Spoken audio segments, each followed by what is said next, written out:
Welcome to BKB hitech school.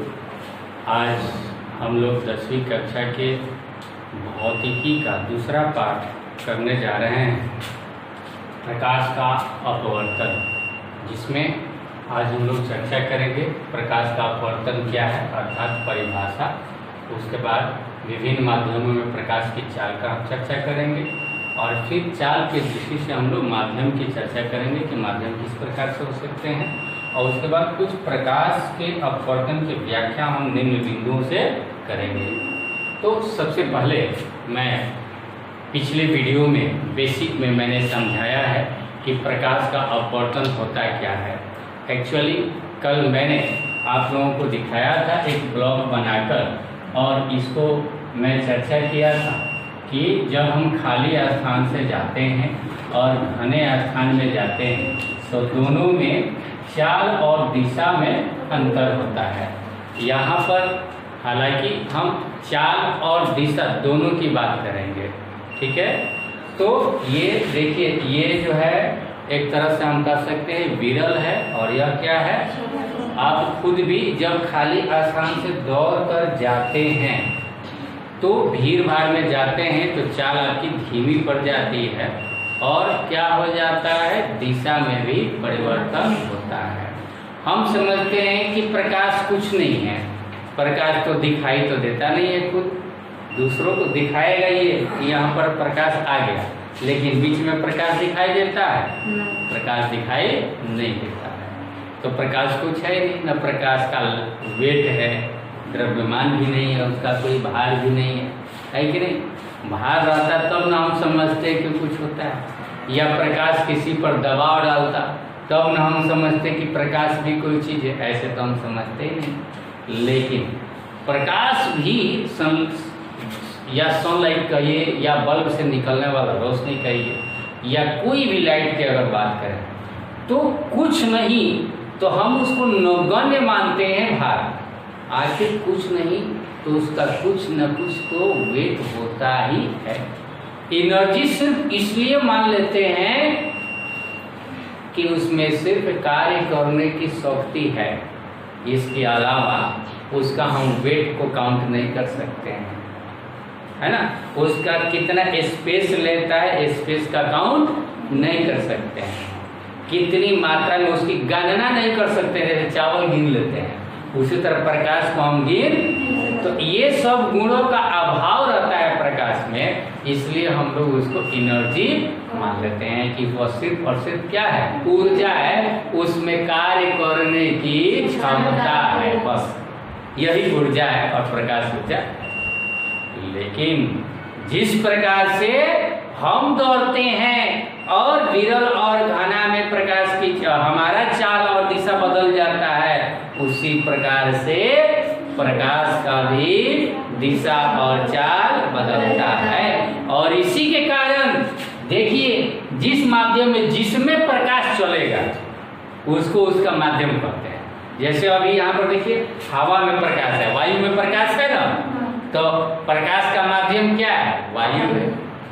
अगर कांच है, कांच में प्रकाश अगर जा रहा है तो क्या कहेंगे, कांच क्या है, उसका माध्यम है।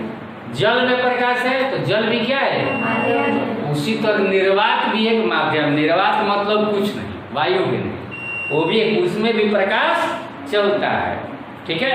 देखिए प्रकाश, एयर ऊर्जा के बहुत सारे रूप होते हैं। प्रकाश की ऊर्जा का रूप है, ध्वनि भी आपने सुना होगा, ध्वनि भी क्या है, ऊर्जा का रूप है। साउंड ऊर्जा का एक रूप है। लेकिन कोई पूछेगा कि प्रकाश में और ध्वनि दोनों ऊर्जा के ही रूप है, लेकिन दोनों में कुछ विषमता है, दोनों में कुछ भिन्नता है। कोई बता सकता है किस प्रकार से भिन्न है? बहुत बड़ा अंतर है दोनों की ऊर्जा में। साउंड में थोड़ी सी अधिक ऊर्जा होती है, लाइट में थोड़ी सी कम ऊर्जा होती है। अगर साउंड निकले तो कान का पर्दा फाड़ भी सकता है, पहाड़ गिरा देता है, इतनी मात्रा में ऊर्जा मुक्त होती है। अचानक होती है कि नहीं होती? प्रकाश इतना अगर ज़्यादा देंगे तो पहाड़ नहीं उड़ सकता है। एक तो ये अंतर है। दूसरा अंतर क्या है मालूम है कि लाइट जो है वह हर माध्यम में जा सकता है, हवा में भी जा सकता है, जल में भी जा सकता है, लेकिन साउंड जो ध्वनि ऊर्जा है वह ध्वनि निर्वात में, साउंड को एक जगह से दूसरे जगह जाने के लिए क्या चाहिए? माध्यम की जरूरत पड़ती है। तो उसमें थोड़ा सा भारी हो गया ना वो, जैसे आप थोड़ा सा भारी हो गए तो आपको एक जगह से दूसरे जगह जाने के लिए साइकिल, मोटरसाइकिल, बस की जरूरत होती है जी। कोई ना कोई माध्यम चाहिए ना आपको साईपुर से ताजपुर आने के लिए, है? उसी प्रकार से साउंड भी थोड़ा सा लाइट से क्या हो गया? हेवी हो गया, तो उसको कोई ना कोई माध्यम, जैसे डब्बे में अगर मोबाइल बंद कर दिए और डब्बा को भी ढक्कन से बंद कर दिए और फोन कीजिए, रिंग तो करेगा लेकिन रिंग बाहर, तकिया के नीचे दाब दीजिए मोबाइल, साउंड क्यों? क्योंकि अंदर से साउंड जो है अंदर ही रह जा रहा है, वहां से बाहर नहीं आ रहा है। समझ बता रही है? तो निर्वात में साउंड ट्रेवल, यात्रा, लेकिन लाइट यात्रा करता है। दोनों में ये अंतर है कि नहीं? दोनों में, साउंड में और लाइट में ये अंतर है। साउंड निर्वात में नहीं जा सकता है, लाइट निर्वात में जा सकता है। क्लियर? अब प्रकाश की चाल को हम जब देखेंगे तो अलग अलग माध्यम में अलग अलग होता है। माध्यम तो समझ में आ गया, जल भी माध्यम हो सकता है, वायु भी माध्यम हो सकता है, निर्वात भी कोई चीज है ना जी। कांच, अब कांच कहेंगे, प्लास्टिक, कांच भी अलग अलग होता है। आप सब सोचिएगा कि सभी प्रकार के कांच में प्रकाश की चाल एक ही होगी? कोई कांच हल्का भी होता है, कोई कांच, ये तो उसके वेट की बात करेंगे। यह अंतर बताने के लिए, अंतर समझने के लिए हम बोल रहे हैं कि कांच अलग अलग प्रकार का होता है। उसी तरह से प्रकाश की चाल भी अलग अलग कांच में, अलग अलग प्लास्टिक में भी अलग अलग होता है। क्लियर? तो यहाँ पर हम देखेंगे सबसे पहले कि निर्वात में हम तो ये जानेंगे कि भिन्न भिन्न माध्यम में प्रकाश की चाल क्या होगी? भिन्न भिन्न ही होगी, यानी अलग अलग होगा। ठीक है? दूसरी बात, निर्वात में प्रकाश की चाल देखिए दिया 3 लाख किलोमीटर प्रति सेकेंड। टच हमने मारा, ठीक है? 1 सेकेंड तो हुआ, प्रकाश यहाँ से कितना चली गई? 3 लाख किलोमीटर। 1-2 किलोमीटर नहीं, 30 किलोमीटर यहाँ से छपरा नहीं, 30 का को गुना समझ लीजिए, 10,000 गुना, यानी छपरा यहाँ से, छपरा की दूरी 30 किलोमीटर है, यहाँ से 10,000 गुना दूर 1 सेकेंड में ये लाइट चली गई। समझ बता रही है? इसको हम देखिए 3 लाख किलोमीटर प्रति सेकेंड लिखे है ना, लेकिन ये इस तरह से हम आंकिक प्रश्न में नहीं रखेंगे। कैसे रखेंगे? तो देखिए 3 पर कितना जीरो है, तो इसको हम लिख सकते हैं 3 गुने 10⁵ किलोमीटर प्रति सेकेंड। समझ में आता रही है ना? यानी 3 में 10⁵ का मतलब 1 पर 5 जीरो, यानी 1 लाख। 1 लाख से 3 में गुना करेंगे कितना हो जाएगा? 3 लाख हो जाएगा। तो 3 लाख किलोमीटर प्रति, लेकिन ये भी किलोमीटर में है। आंकिक प्रश्न में किलोमीटर के जगह पर मीटर रखा जाता है। क्या रखा जाता है? और हम जानते हैं 1 किलोमीटर में कितना मीटर होता है? 1000 मीटर होता है। इसको अगर किलोमीटर में, किलोमीटर को हमको मीटर में बदलना होगा तो 1000 से क्या करना पड़ेगा? गुना करना पड़ेगा। तो 3 और 5 जीरो पहले से है। मीटर में बदलने के लिए क्या करेंगे? 1000 से गुना कर देंगे तो यह किसमें हो जाएगा? मीटर प्रति सेकेंड में बदल जाएगा। यानी बराबर हम क्या लिख सकते हैं? 3 पर को जीरो,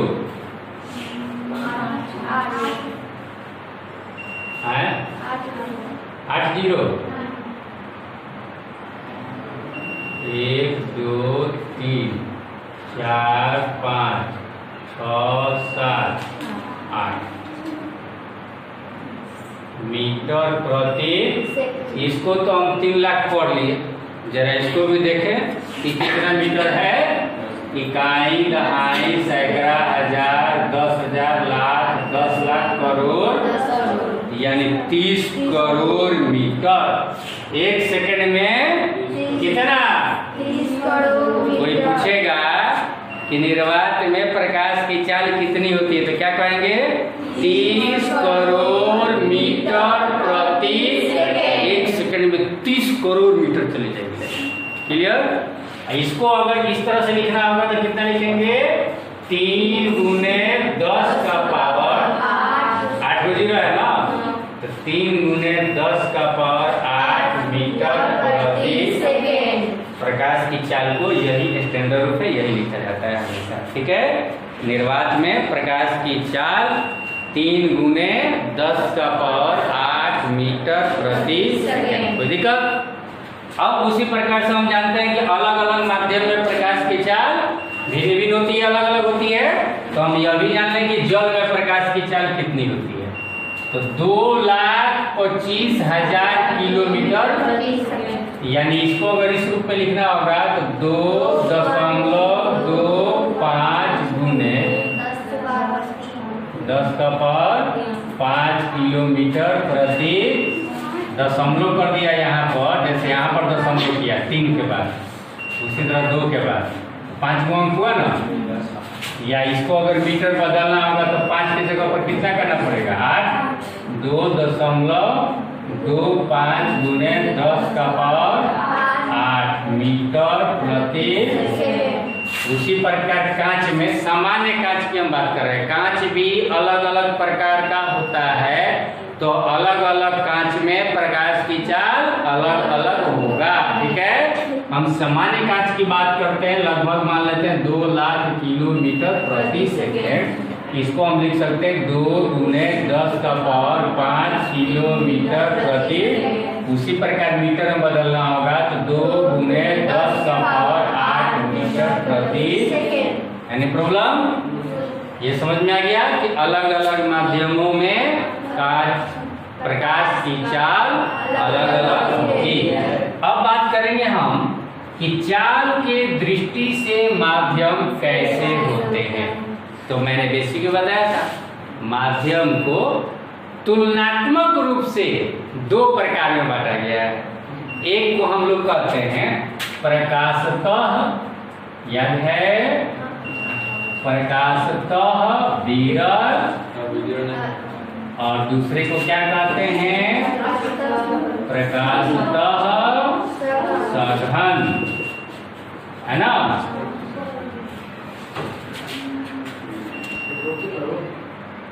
क्या हो?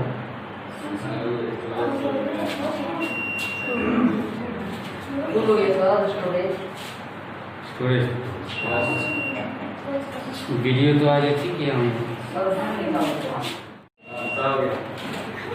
तो हमने बताया है आप लोगों को, कल के वीडियो में भी बताया है हमने, क्या बताया कि अलग अलग माध्यम में प्रकाश की चाल। अब खुद सोचिए कि अगर यह एक माध्यम है और यह एक माध्यम है, इस माध्यम में प्रकाश की चाल अधिक है और इस माध्यम में प्रकाश की चाल कम है, तो किसको सघन कहेंगे और किसको विरल कहेंगे? पहले वाले को मान लीजिए कि यह ए है और यह बी है। अब किसको विरल और किसको सघन? ए को सघन कहेंगे। क्यों विरल कहेंगे?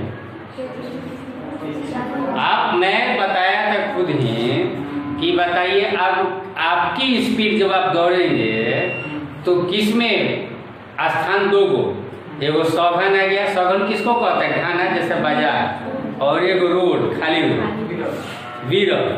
तो आपकी चाल किस में अधिक होगी? विरल में कि सघन में? विरल में चाल।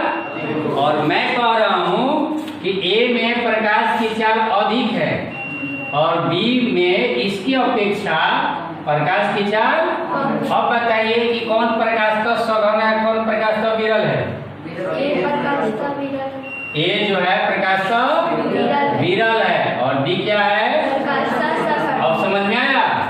जिस माध्यम में प्रकाश की चाल कम होती है उसे प्रकाश का विरल कहते हैं। किसमें? प्रकाश की चाल जिसमें अधिक होती है उसे क्या कहते हैं? और जिसमें प्रकाश की चाल कम होती है उसे क्या कहते हैं? याद रहेगा?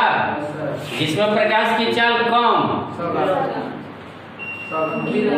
सघन और जिसमें प्रकाश की चाल अधिक विरल। विरल में प्रकाश की चाल अधिक होगी और सघन में प्रकाश की चाल। समझ में आया कि अभी कि नहीं? इतना अच्छा दौड़ने वाला तो बात बताया था शुरू में बेसिक में, इसीलिए मैंने बताया भाई कि विरल में हम काफी स्पीड से दौड़ेंगे और सघन में हमारी चाल क्या हो जाएगी। तो अब मैं तो वही बात कह रहा हूँ कि बी में प्रकाश की चाल कम है तो यह सघन होगा कि विरल होगा? और ए में प्रकाश की चाल अधिक है बी की अपेक्षा, इसीलिए हम कहते हैं ये सघन और विरल की जो बात करेंगे ये तुलनात्मक होती है। हम किसी एक को देखकर सघन या विरल नहीं कर सकते हैं। सघन और विरल कब पता चलेगा? जब दूसरे की बात करेंगे तब ना, इससे या कम है कि अधिक है तब ना सघन और विरल कहेंगे। हम एक ही कहेंगे, हम मान ले कह रहे हैं कि वायु में प्रकाश की चाल 3 लाख किलोमीटर प्रति सेकंड है। अब बताइए कि वायु विरल है कि सघन है? तो कैसे बताएंगे? किसी से तुलना करेंगे तब ना, किसी एक और का बात करेंगे तब ना। ठीक है कि जैसे अगर हम बात करेंगे कि जल में प्रकाश की चाल 2.25 गुने 10 का पावर 8 मीटर प्रति सेकेंड है। कांच में प्रकाश की चाल 2 गुने 10 का पावर 8 मीटर प्रति सेकेंड है। अब जल और कांच की अगर हम बात करें तो आप क्या कहेंगे? कौन प्रकाश का सघन है और कौन प्रकाश का विरल है? जल प्रकाश का विरल और कांच प्रकाश का सघन। Very good. जल में प्रकाश की चाल अधिक है तो प्रकाश की चाल जब अधिक है तो क्या हो जाएगा? यो विरल हो जाएगा। कांच में प्रकाश की चाल इसकी अपेक्षा, जल की अपेक्षा, तो कांच क्या हो जाएगा? निर्वात में प्रकाश की चाल 3 लाख किलोमीटर प्रति सेकंड है। आप यह मानकर चलिए, मैं कल भी बताया था कि वायु में भी प्रकाश की चाल लगभग निर्वात के बराबर ही मान लिया जाता है। होता नहीं है निर्वात। अब सोचिए कि निर्वात और वायु में एक ही समान हो सकता है, लेकिन थोड़ा सा का अंतर होता है, लेकिन लगभग क्या मान लेते हैं? समान मान लेते हैं। अब बताइए कि वायु और जल में कौन विरल है और कौन सघन है? वायु विरल है और जल, और वायु और कांच में कौन विरल है और कौन सघन है? वायु विरल है। वायु में 3 और कांच में 2। तो कांच में प्रकाश की चाल कम तो कांच क्या हो गया? सघन। और वायु क्या हो गया? विरल हो गया। तो आपने क्या देखा कि जब 2 माध्यमों में प्रकाश की चाल देखी जाएगी तब जाकर उन दोनों माध्यमों को हम सघन या विरल कह सकते हैं। समझ में आता गई? कोई दिक्कत? इसीलिए हम कहते हैं कि प्रकाश का विरल और प्रकाश का सघन ये तुलनात्मक अध्ययन है। क्लियर? चलिए, तो हम समझ गए कि चाल के दृष्टि से माध्यम कैसे होते हैं। 2 प्रकार के होते हैं, प्रकाश का विरल हो सकते हैं या प्रकाश का सघन हो सकते हैं। अब हम बात करेंगे प्रकाश के अपवर्तन की व्याख्या। तो चलिए, इसकी व्याख्या करने के लिए सबसे पहले मैं कल वाला ही फिर से एक डायग्राम बनाने की कोशिश कर रहा हूँ। ये मैंने एक कांच का प्लेट लिया इतना मोटा, और मैंने कहा कि ये कांच है ना, और बाहर क्या है? वायु है। अब इन दोनों में अगर हम बात करें कांच और वायु में प्रकाश की चाल को देखते हुए आप बताइए कि कौन प्रकाश का विरल कौन सघन? वायु प्रकाश का विरल और कांच प्रकाश का सघन होगा। क्लियर? अब मान लीजिए कि कोई प्रकाश की किरण ऐसे आ रही है, आगे तो हम जानते हैं अब एक माध्यम से जब दूसरे माध्यम में प्रवेश कर रही है तो प्रवेश करते समय ये बॉर्डर है ना एक तरह से जो दोनों माध्यम को अलग अलग किया है, इस बॉर्डर पर जो बिंदु है इसको क्या कहेंगे? आपतन का। और इस बिंदु पर जो किरण आ रही है इसको क्या कहेंगे? आपतित किरण। कोई दिक्कत है ना? एक माध्यम से दूसरे माध्यम में जो बॉर्डर लाइन होती है उस बॉर्डर लाइन पर जब कोई किरण आती है तो आती हुई किरण को आपतित किरण कहेंगे। जिस बिंदु पर आती है उसे आपतन का बिंदु कहेंगे। क्लियर? अब हम क्या करते हैं, इस पर एक अभिलंब बताया, अभिलंब इसमें दोनों तरफ खींचा जाता है ना? क्यों? क्योंकि इसमें प्रकाश परावर्तित नहीं होती है, अपवर्तित होती है, यानी अंदर प्रवेश कर जाती है, तो दोनों तरफ नॉर्मल होगा, है ना? ये क्या हो गया? नॉर्मल। और हम क्या जानते हैं, आपतित किरण और अभिलंब के बीच का जो कोण बनता है इसे क्या कहते हैं? आपतन का कोण। क्या कहेंगे? आपतित किरण और अभिलंब के बीच बनने वाले कोण को क्या कहेंगे? कोई दिक्कत? दूसरी बात कि अब इस किरण को जाना चाहिए था ऐसे ना, मगर ये जाएगी ऐसे। हम क्या जानते हैं, जब कोई प्रकाश की किरण विरल माध्यम से सघन माध्यम में जाती है तो वह अभिलंब के पास से या अभिलंब के तरफ मुड़ जाती है। अभिलंब की तरफ मुड़ेगी ना, तो अब ऐसे ना जाकर थोड़ा सा नजदीक से जाएगी। देखिए हमने थोड़ा सा नजदीक कर दिया ना, जाना चाहिए था सीधे, मगर थोड़ा सा यह अभिलंब के तरफ ऐसे हो गया, है ना? अब इसको क्या कहेंगे? अपवर्तित। अपरिवर्तित नहीं, अपवर्तित किरण। क्या कहेंगे? अभिलंब भी समझ में आ गया, यह अपवर्तित किरण हो गया। और इस अभिलंब और अपवर्तित किरण के बीच का कोण, अब देखिए परावर्तन का कोण इसी तरफ बनता था, परावर्तन का कोण यहाँ नहीं है, यहाँ क्या है? अपवर्तन का। तो अपवर्तन का कोण जो है एंगल ऑफ रिफ्रैक्शन, वहाँ रिफ्लेक्शन होता था परावर्तन, और अपवर्तन को कहते हैं रिफ्रैक्शन, है ना? तो ये रिफ्रैक्शन, एंगल ऑफ रिफ्रैक्शन हुआ। और यह एक माध्यम में बनता है आपतन का कोण और दूसरे माध्यम में बनता है अपवर्तन का कोण, माध्यम बदल जाता है। क्लियर?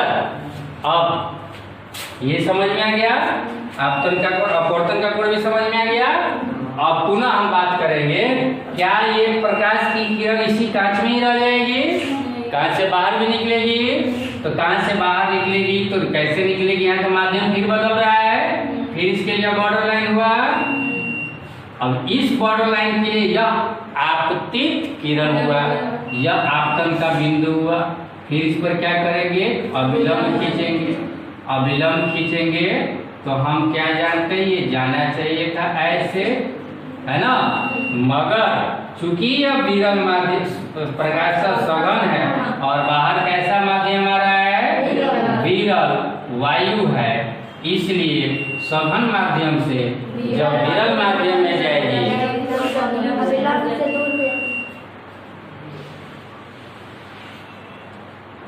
ऐसे न जाकर थोड़ा सा कैसे ऐसे बोल देने से होगा, है ना? हो गई?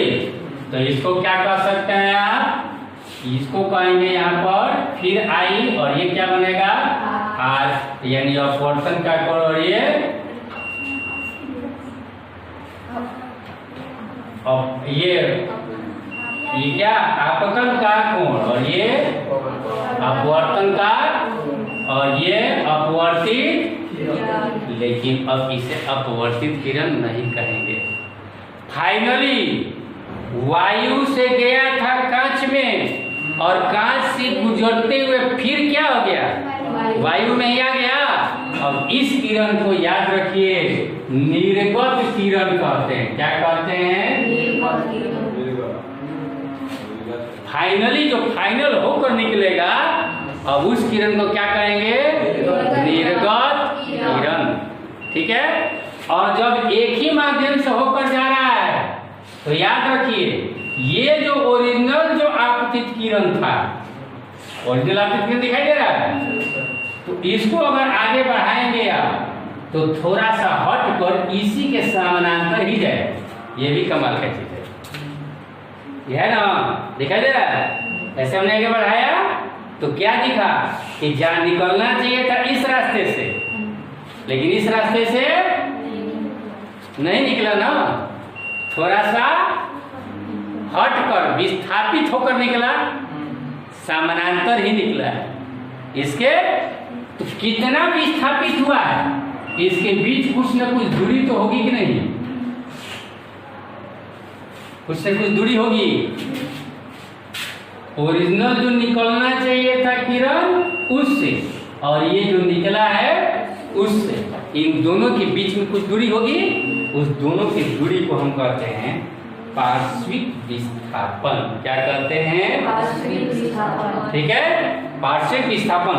ओरिजिनल जो किरण निकलना चाहिए है ना, और निकला है कुछ दूरी से, उन दोनों के बीच की जो दूरी है उस दूरी को क्या कहते हैं?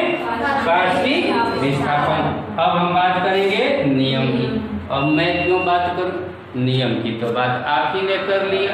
क्या नियम का बात किया कि जब कोई प्रकाश की किरण विरल माध्यम से सघन माध्यम में जाती है अविलंब के तरफ मुड़ जाती है, नियम नंबर 1। अब नियम नंबर 2, जब कोई प्रकाश की किरण किसी प्रकाश का सघन माध्यम से प्रकाश का विरल माध्यम में प्रवेश करती है तो अविलंब से दूर हट जाती है। ये हो गया नियम नंबर 2। तो ये नियम भी हो गया, कोई दिक्कत समझ में आ गया है? दूसरी बात कि ये आई और आर जो दिखाई दे रहा है ना, इसको मैं बताऊंगा इसका अनुपात किसी एक माध्यम से दूसरे माध्यम के लिए अनुपात जो होता है, यानी एंगल आई एंगल आर का ज्या मतलब साइन आई बटा साइन आर, ये म्यू होता है, एक नियतांक होता है। साइन थीटा जब त्रिकोणमिति में पढ़ाऊंगा तो ये एक अनुपात होता है ना, साइन 30 cos 30 होता है ऐसा। तो साइन के बारे में हम फिर अगले वीडियो में आप लोगों को बताएंगे कि साइन होता क्या है आखिर में। तो इतना ही याद रखिए कि साइन आई बटा साइन आर ये एक नियतांक होता है जिसको म्यू कहते हैं। ठीक है, और किसी खास माध्यम के लिए ये निश्चित होता है। एनी प्रॉब्लम, कोई दिक्कत? अगर कोई दिक्कत होगा तो फिर मुझे अगले वीडियो बताने के पहले मुझे आप कमेंट्स करेंगे तो फिर मैं उसको क्लियर करूँगा। ठीक है।